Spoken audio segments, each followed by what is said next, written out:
নমস্কার। কবি শ্যামাপ্রসাদ কর্মকারীর কবিতা 15ই আগস্ট।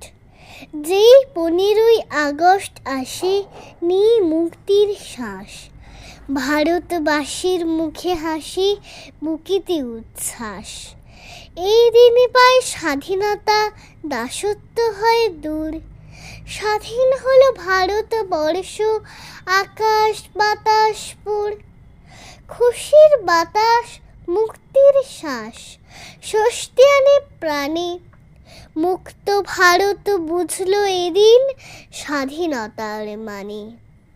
ইংরেজ নেই, হুঙ্কার নেই, নেই হীনতা গ্লানি, নেই কারাবাস, নেই কষাঘাত, মৃত্যুর হাতছানি।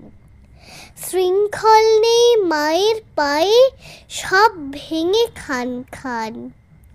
বীর শহীদের আত্মত্যাগে মুছল অসম্মান।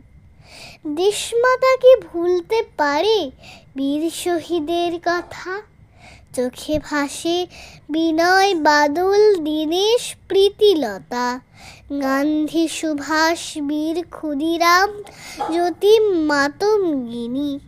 স্বাধীনতার স্বাদ দিয়েছে তাদের কাছে ঋণী। দিনটা এলেই বুকে বাজে স্বাধীনতার সুর। কুচকাওয়াজ, প্রভাত ফেরি, খুশির সমুদ্র। নমস্কার।